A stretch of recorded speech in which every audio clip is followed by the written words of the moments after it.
बुरी नहीं पर वीडियो को डिसलाइक या लाइक कर दिया करें। इस मूवी का नाम है द बास्केटबॉल डायरीज। तो कहानी के शुरू में हम एक लड़के को देखते हैं जिसका नाम जिम था। उसको क्लास में टीचर बहुत ही बुरी तरह से मार रहे होते हैं। जिम जो कि एक शरारती लड़का था, वो अपने टीचर से कहता है, क्या आपको तो मारना भी नहीं आता? अभी तो मैंने एंजॉय करना शुरू किया था। जिस बात पर उसके टीचर को गुस्सा आ जाता है। वो कहती है, अगर तुम चाहो तो इसे हम कल भी शुरू कर सकते हैं। इतने में क्लास भी खत्म हो गई थी। जिम अब अपने तीनों दोस्तों के साथ क्लास से बाहर आता है। इसके दोस्त इसकी तरह ही बहुत ही शरारती थे। ये चारों सिगरेट पिया करते थे। हालांकि उम्र में बहुत छोटे थे। ये बहुत शरारती करते और कोई भी काम करने से पहले सोचा तक नहीं करते थे कि आखिर वो कर क्या रही हैं। ये काम गलत है या सही। यहाँ तक कि ये टिश्यू पर थिनर को डालकर स्मेल सूंघा करते थे। इनका मानना ये था कि उससे नशा होता है। पर जिम के अंदर एक खास बात थी, वो बास्केटबॉल बहुत अच्छे तरीके से खेला करता था। एक दिन इनका मैच होता है जिसमें जिम बास्केटबॉल मैच बहुत ही शानदार तरीके से खेलता है और जीत भी जाता है। मगर मैच के दौरान जिम का दूसरा दोस्त वो लॉकर रूम में जाकर दूसरी टीम के खिलाड़ियों की घड़ियां, उनका कीमती सामान और पैसे तक चोरी कर लेता है। जब जिम मैच को जीतने के बाद दोस्तों के साथ बाहर आता है तो यहीं पर उनके सामने दूसरी टीम के खिलाड़ी खड़े थे जो ये कह रहे थे कि तुमने हमारा जो कीमती सामान चोरी किया है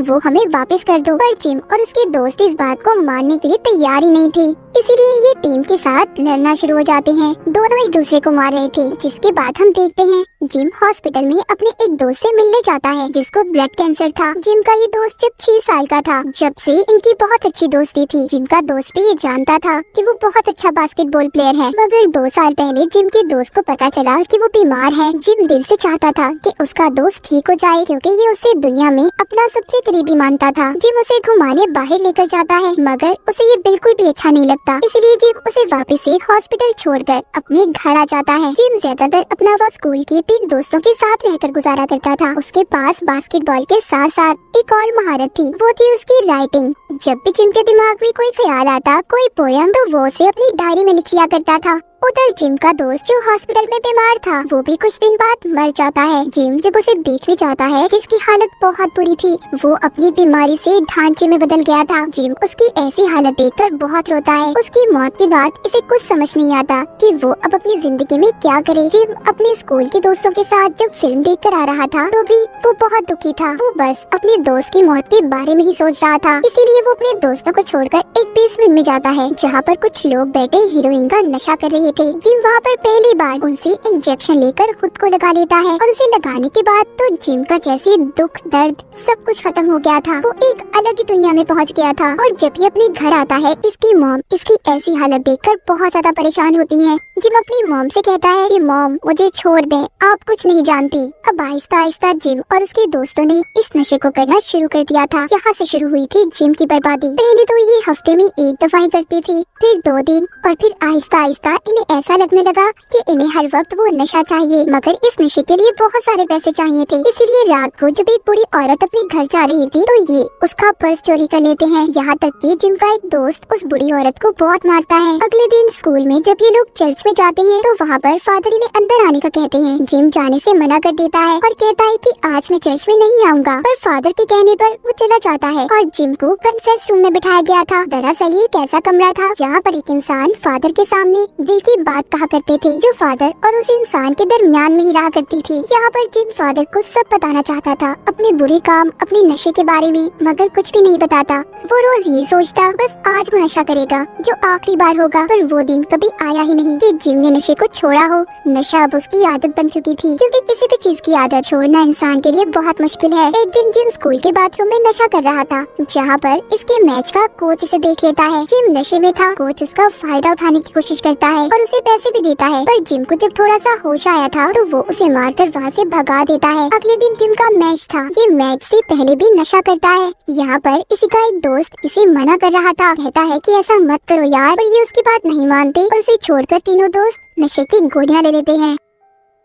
अब जब मैच शुरू होता है तो जिम और उसका दोस्त जिसने नशे की गोलियां ली थी, ये दोनों होश में नहीं थे। ये बहुत ही बुरी तरह से मैच को हार जाते हैं। जब स्कूल के फादर को ये बात पता चलती है कि ये सभी नशा करते हैं तो वो वहाँ पर पुलिस को ले आए थे और इन्हें 1 हफ्ते के लिए सस्पेंड भी कर देते हैं। वहाँ पर कोच ने भी इन्हें अपनी बास्केटबॉल टीम से निकाल दिया था। जिम को इस बात पर बहुत गुस्सा आता है। वो अपने स्कूल के फादर से कहता है कि आप क्या मुझे स्कूल से निकालेंगे, मैं खुद ही आपके स्कूल को छोड़कर जा रहा हूँ। अब जिम का दोस्त जिसने इसे नशा करने से मना किया था वो अभी भी स्कूल में ही था, पर जिम और उसके बाकी दो दोस्तों को स्कूल से निकाल दिया गया था। जिम जब अपने घर जाता है तो उसकी मॉम उससे पूछती है कि तुम्हें स्कूल से क्यों निकाला गया, जिस पर वो कहता है कि हमारी कोई गलती नहीं है, हमने कोई नशा नहीं किया, हमें साजिश करके स्कूल से निकाला गया है। जब जिम की मॉम उसको नशे की गोलियां दिखाती है जो उसने घर पर छुपाई हुई थी, वो पूछती है तो ये क्या है, ये क्या विटामिन की गोलियां है। इस बात पर जिम की मॉम को बहुत गुस्सा आ गया था और वो उससे कहती है कि निकल जाओ मेरे घर से। जिम भी गुस्से में अपनी मॉम के घर को छोड़ देता है। उसकी मॉम उसकी ट्रॉफी को भी घर से बाहर फेंक देती है जो उसने मैच में जीती थी। जिम अपनी मॉम से ये कहकर चला जाता है कि अब वो कभी वापस अपने घर नहीं आएगा। उसकी मॉम कहती है कि ऐसा मत कहो जिम, सुधर जाओ, क्योंकि वो उसे बहुत प्यार करती थी। वो नहीं चाहती थी कि जिम अपनी जिंदगी बर्बाद करे। अब जिम उस ट्रॉफी को उठाता है और कूड़े के डब्बे में डाल देता है। जिम जब अपने दोस्तों के पास जाता है तो उसे और उसके दोस्तों को अब नशे की जरूरत थी, पर उनके पास पैसे नहीं थे, इसीलिए वो एक गाड़ी को भी चोरी कर लेते हैं क्योंकि नशा अब उनकी जरूरत बन गया था। उनके लिए यही उनकी दुनिया थी। उन्हें असल दुनिया से कोई फर्क ही नहीं पड़ता था कि असल दुनिया में हो क्या रहा है। उनकी आदतें दिन ब दिन खराब होने लगी थी। वो अब एक स्टोर में भी चोरी करने जाते हैं जहाँ पर जिम का एक दोस्त जिसका नाम मिकी था उसको गन मिलती है जो कि नकली थी, पर फिर भी ये उसे अपने पास रख लेता है। जिम का जो दूसरा दोस्त था वो पूरे नशे में था, उसे समझ नहीं आ रहा था कि वो क्या कर रहा है। तभी वहाँ पर भी पुलिस आ जाती है। जिम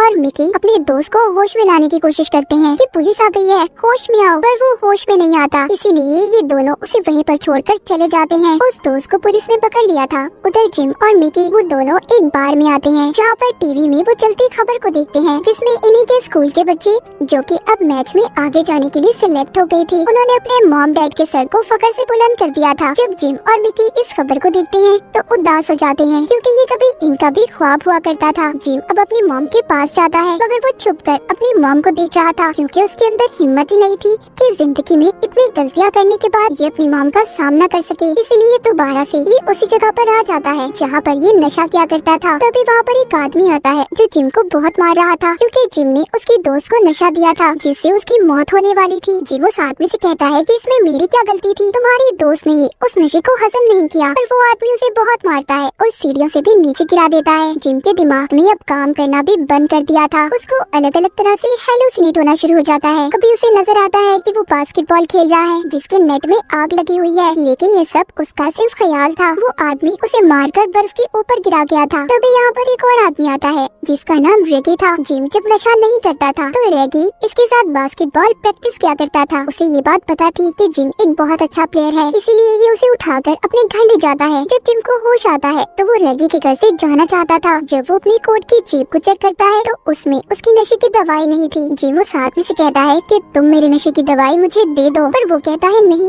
मैं ऐसे तुम्हें तुम्हारी जिंदगी बर्बाद करने नहीं दे सकता। वो उसी के सामने उसकी नशे की दवाई को पानी में फ्लैश कर देता है। जिम को उस पर गुस्सा आ रहा था। वो अपने कंट्रोल से बाहर हो जाता है और रेगी से कहता है कि तुमने मेरे नशे को जाया किया, अब तुम मुझे इसके पैसे दोगे। पर रेगी उसे पकड़ लेता है और कहता है कि तुम यहाँ से अब कहीं नहीं जाओगे जब तक तुम खुद पर कंट्रोल ना कर लो। वो उसके कमरे के आगे पहरेदारों की तरह बैठ जाता है। नशा ना करने की वजह से जिम की हालत बहुत ज्यादा खराब थी, मगर अब आहिस्ता आहिस्ता वो नॉर्मल हो रहा था। जब सुबह होती है तो रेगी उससे कहता है कि मैं अपने काम पर जा रहा हूँ, तुम यहीं पर रहना। रेगी के जाने के बाद जिम खुद पर कंट्रोल करने की कोशिश करता है पर नहीं कर पाता। उसे एक बार फिर पूरी दुनिया घूमती नजर आ रही थी।